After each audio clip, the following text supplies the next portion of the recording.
kesempatan ini kami akan membawakan makalah ini, membawakan presentasi ini. Surya Chandra pada kalender Hijriah ini berdasarkan pada peristiwa langit dan kondisi cuaca pada peristiwa sejarah tertentu. Ini adalah pekerjaan kami selama sekitar 1 tahun terakhir ini, dan ini sebuah kesempatan yang sangat membahagiakan bahwa kami bisa mendapatkan peluang dan kesempatan untuk mempresentasikan pada kesempatan kali ini. Baik, motivasinya adalah kami kembali bahwa kita terkait dengan kalender Hijriah. Ini kita ingin mengetahui sebenarnya dinamikanya seperti apa sih ketika terutama pada 10 tahun pertamanya, sebelum terjadi peristiwa Haji Wada atau sebelum terjadi abolisi penggunaan nasi yang nanti akan kami bacakan lebih lanjut. Terutama pada dasawarsa pertama ini menjadi cukup signifikan karena itu adalah masa hidup Rasulullah Muhammad SAW, sehingga perlu kita ketahui dinamikanya. Kemudian yang kedua, motivasinya adalah dari dinamika tersebut, kami juga nanti akan melanjutkan pekerjaan berikutnya untuk mengetahui kedudukan bulan dalam awal setiap lunasi pada periode tersebut, guna lebih memahami elemen minimal bulan pada saat itu yang nanti kemungkinan akan berujung pada bagaimana konteks anak bulan atau hilal pada saat itu. Tapi itu adalah pekerjaan selanjutnya. Untuk pekerjaan yang pertama ini kami hanya ingin mengetahui bagaimana dinamikanya. Metode di sini adalah kami mencoba untuk mohon maaf, presentasinya agak lambat.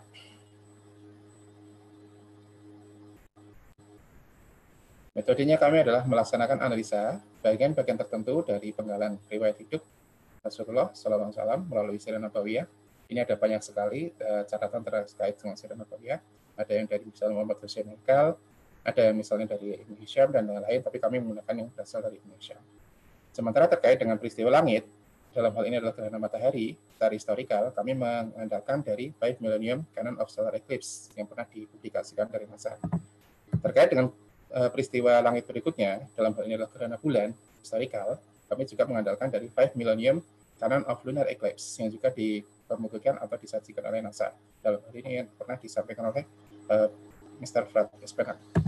Kemudian yang terakhir, metodenya adalah terkait dengan iklim dan cuaca. Ini karena memang datanya sangat terbatas ya, very specially, kita hanya mendasarkan pada catatan dari 3 dasawarsa terakhir, terutama lewat Surface Annual Climatological Report dari tahun 1985 sampai 2010 yang dipaparkan dari cabang meteorologi di Departemen Pertahanan Kerajaan Saudi Arabia. Baik, kami mulai dari tinjauannya. Kalender Hijriah atau sebagai kalender yang kita kenal dalam peradaban Islam itu memiliki bentuk yang cukup unik, terutama pasca 10 Hijriah, karena sifatnya adalah kala candra. Kala candra berarti berbasis pada peredaran bulan secara murni. 1 bulan atau 1 lunasi terdiri atas 12 bulan Hijri, dan kemudian 1 tahun terdiri atas 354 atau 355 hari, tergantung apakah itu tahun kabisat atau tahun biasa. Nah, tetapi sebelum 10 Hijriah, atau kami menyebutnya sebagai pra 10 Hijriah, itu kalender ini memiliki apa yang disebut sebagai nasi. Nasi atau nasa ini pada dasarnya adalah sistem untuk memundurkan bulan-bulan atau lunasi-lunasi haram. Lunasi-lunasi haram itu adalah kalau dalam tradisi kultural bangsa Arab itu ada 4, Zulqa'dah, Zulhijjah, Muharram, ini yang berjalan selama 3 kesempatan berturut-turut, dan kemudian diselingi dengan bulan Rajab. Ini adalah bulan yang dinyatakan sebagai bulan haram, bulan yang dinyatakan sebagai tidak ada pertumpahan darah atau peperangan pada saat-saat tersebut. Nah, ini karena beragam kepentingan, maka kandidat atau potensi di mana bulan-bulan ini terjadi itu dimundurkan dengan sistem nasi, biasanya akibat pertimbangan politik.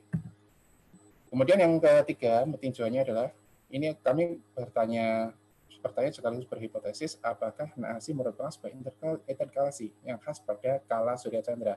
Mohon maaf, di situ ada typo, tertulis kalender, yang tepat adalah kala Surya Chandra. Apakah ini adalah interkalasi yang khas pada kala Surya Chandra atau kala lunisolar ya kalau dalam bahasa ilmiah yang lainnya, sehingga dalam 1 tahun itu bisa terdiri atas 12 lunasi, tapi juga bisa terdiri atas 13 lunasi. Biasanya Surya Chandra itu dibentuk atau dibangun ketika peradaban itu mendasarkan pada pergerakan bulan sebagai acuan untuk kalender, tapi juga bertumpu pada pertanian, agraris, dan peternakan sebagai salah satu daya dukung kehidupannya. Nah, Kemudian kenapa kami berpikir ke sana? Sebab nama-nama lunasi hijriah itu mengesankan produk interkalasi. Kami ambil contoh misalnya Sya'ban. Ini ternyata terkait dengan musim kering. Kemudian Ramadan, ini terkait dengan musim panas, bahkan itu puncaknya musim panas. Sehingga kalau dalam istilah aslinya itu disebut sebagai bulan yang panas membakar. Kemudian Jumadil, baik itu Jumadil awal maupun Jumadil akhir, itu ternyata adalah puncak musim dingin. Sehingga kita bisa membayangkan bahwa ini tentu terjadi di bulan-bulan ketika winter atau puncak musim dingin terjadi di Jazirah Arabia. Dan kemudian yang keempat, salah satu jejak lainnya adalah Rabiul. Di sini kami menyebutnya Rabiul Awal, menyebut salah satunya. Ini ternyata terkait dengan musim semi atau musim gugur. Ini ada sedikit confuse, ada sedikit pemahaman yang kurang kami belum memahami sepenuhnya apakah ini memang betul-betul musim gugur atau musim semi, karena di referensinya menunjukkan dua hal itu. Temuannya sejauh ini yang dapat kami laporkan, ini adalah kami merujuk pada terjadinya peristiwa gerhana bulan sebagian 17 Mei 626. Yang ini kami cuplik dari 5 Millennium Calendar of Lunar Eclipse yang disampaikan oleh Syafir Jubair yang kemudian kami akses pada 25 Oktober kemarin. Ini adalah peta wilayah gerhananya. Kita bisa melihat bahwa seluruh Jazirah Arabia, seluruh semenanjung Arab itu tercakup ke dalam wilayah gerhana, sehingga di situ tentu bisa terlihat ketika cuacanya mendukung, ketika langitnya mendukung. Dan parameter yang kami lihat ketika kemudian kita lihat ke kedudukan di Madinah, kami merujuk pada apa yang disampaikan dalam Hasyiah Al-Baijuri, Hasyiatus Syekh Ibrahim Al-Baijuri, terbitan tahun 1428 Hijri, bahwa pendapat yang paling kuat di antara para ahli falak itu adalah sholat gerhana bulan pertama itu berlangsung pada bulan Jumadil akhir tahun 5 Hijriah. Nah, gerhana matahari tersebut yang terjadi pada Mei 626 tadi terjadi pada pagi hari, pada waktu subuh, berlangsung selama 123 menit, apparent ya. Jadi mulai gerhana hingga terbenamnya bulan, bukan pada akhir gerhananya. Sementara puncak gerhananya ada pada 23 menit sebelum sunrise. Ini puncak gerhana terjadi pada magnitudo 0,95. Jadi ini betul-betul sebagian yang cukup mudah diidentifikasi kalau menurut pemahaman kita selama ini. Kalau tanggal ini, Jumadil akhir 5 Hijriah, kalau tanggal 17 Mei 626 ini kita konversi ke dalam kalender Hijri, itu ternyata jatuhnya sebenarnya 14 Zulhijjah, 4 Hijriah. Maka ketika kemudian kami menyebut di sini ada dalam catatan sejarah adalah Jumadil akhir 5 Hijriah, berarti ada selisih di sini. Ada selisih yang mengindikasikan bahwa di situ terjadi interkalasi. Selisih yang kami temukan adalah ada minus 6 lunasi. Ini titik nolnya adalah titik pada tahun 10 Hijri ketika Naasi diabolisi. Kemudian temuan kami yang kedua, ini sedikit kualitatif memang untuk yang ketemuan kedua ini. Ini adalah ketika terjadi pertempuran Handak pada bulan Syawal 5 Hijriah yang itu berlangsung selama sebulan penuh. Ini kami merujuk pada peta situasi di Sirah Nabawiyah. Ini adalah peta dari pertempuran Handak di mana pasukan yang mempertahankan Madinah itu berkonsentrasi di kota, sementara pasukan yang menyerbu dari luar itu melaksanakan serangan dari arah utara. Dan itu merupakan peperangan yang paling besar, karena pertempuran yang paling besar karena melibatkan 10.000 pasukan agresor atau penyerang. Di sini kemudian temuannya bagaimana? Ini pertempurannya terjadi pada bulan Syawal selama sebulan penuh. Walaupun ini bukan pertempuran dalam arti benturan antar pasukan yang sesungguhnya, karena lebih bersifat atrisi ya, lebih bersifat atrisi atau penggerogotan kekuatan. Terus kemudian di sini, kalau dikonversikan, Syawal dan Zulqa'dah 5 Hijri itu adalah bertepatan dengan Maret sampai April 627. Tapi kami berasumsi bahwa ini konversi yang tidak tepat, karena kalau kita memasukkan unsur selisih 6 lunasi, maka pertempuran itu seharusnya terjadi pada bulan September sampai Oktober 626. Jadi menjelang musim dingin. Dan pertempuran menjelang musim dingin ini lebih rasional karena beberapa alasan nanti akan kami sebutkan lebih lanjut dibandingkan dengan pertempuran menjelang musim panas. Nah, terkait dengan pertempuran Handak ini, perkenankan kami untuk menyampaikan analisis singkat, ini di luar dari konteks astronomi, terkait dengan bagaimana perbandingan strategis dari pertempuran Handak 626 dengan operasi Barbarossa di Perang Dunia II. Operasi Barbarossa ini adalah invasi terbesar yang pernah dilakukan umat manusia, jadi serangan yang melibatkan 2 juta pasukan, melibatkan ribuan peralatan perang, tapi pada dasarnya secara strategis ternyata keduanya mirip. Kita melihat dari target, keduanya adalah targetnya penaklukan, bukan sekedar mengalahkan pasukan dalam sebuah decision battle, tapi adalah penaklukan kota ataupun menaklukkan wilayah. Kemudian kekuatan penyerang, keduanya juga mirip, berlebihan, overwhelming doctrine. Ini doktrin yang sangat ditekankan ketika kita ingin memenangi pertempuran modern. Kekuatan penyerang itu berlebihan, kemudian strategi penyerang yang diharapkan adalah pertempuran singkat. Atau kalau dalam istilah modern kita menyebutnya blitzkrieg. Ketika serang, habisi langsung, terus kemudian kuasai. Sehingga bahkan dalam pertempuran Barbarossa, kalau boleh kami memaparkan, dalam operasi Barbarossa ketika dirancang, bahkan Hitler waktu itu menyatakan bahwa pasukan Jerman itu sudah harus berada di Moskow dan merayakan Natal ketika operasi berakhir. Sehingga diharapkan hanya pertempuran singkat.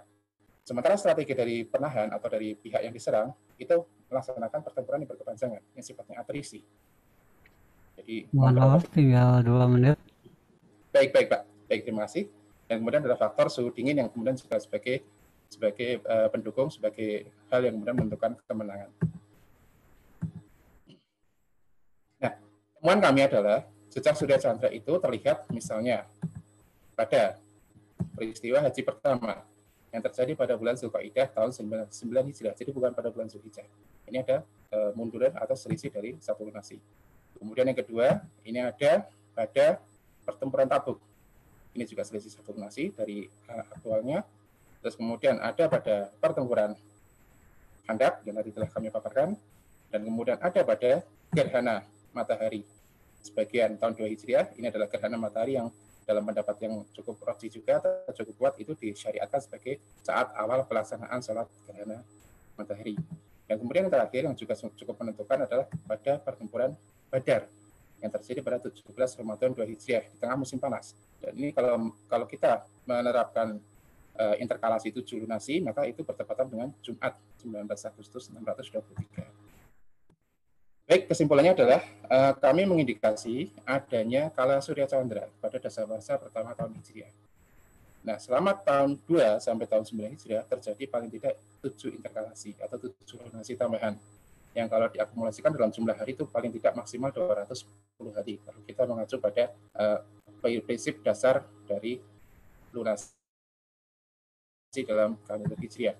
Kemudian interkalasi ini mungkin dalam bahasa kami adalah mungkin merupakan sebuah perbaikan sebelum menjalani sebuah kalender yang baru. Dan ini menarik sebab kenapa? Sebab beratus tahun sebelumnya ternyata pada masa Julius Caesar di Kekaisaran Romawi itu juga dilakukan interkalasi yang serupa sampai ada penambahan 10 hari sendiri sebelum tahun 45 sebelum Masehi, meskipun bahwa penambahan tersebut sifatnya disengaja sebelum memasuki kalender baru yang sifatnya adalah kalender kala Surya.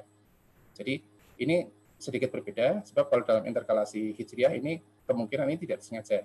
Jadi memang itu by design tapi tidak disengaja, tidak dideklarasikan oleh penguasa pada saat itu, tidak dideklarasikan oleh Rasulullah, kecuali bahwa ketika tahun 10 Hijriah itu dideklarasikan terjadinya abolisi atau penghentian sistem Naasi yang kemudian membawa kalender Hijri menjadi sebuah kala Chandra yang kemudian berlangsung sampai sekarang.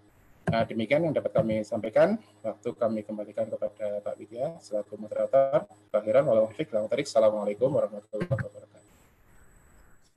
Waalaikumsalam. Terima kasih Pak Maren tentang presentasi yang sangat baik di sini. Dan kemudian ada satu pertanyaan di sini dari Pak Yudhistira Arya Utama. Apakah rekonstruksi kalender yang dilakukan memperhatikan pula koreksi penerapan lunisolar pada masa itu? Silakan. Baik, terima kasih. Justru yang menjadi topik dari kajian kami adalah bagaimana koreksi penerapan tersebut pada terutama adalah konteks aspek sejarah ya.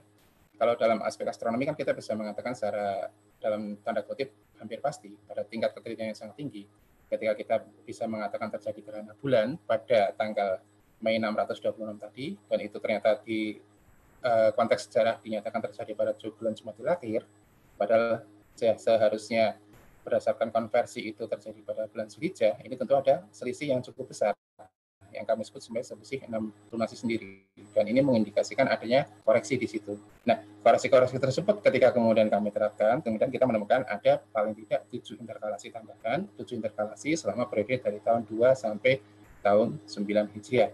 Sebelum kemudian di tahun 10 Hijriah ada perintah untuk mengakhiri atau mengabolisi sistem dinasti tersebut. Nah, demikian Kak gitu ya.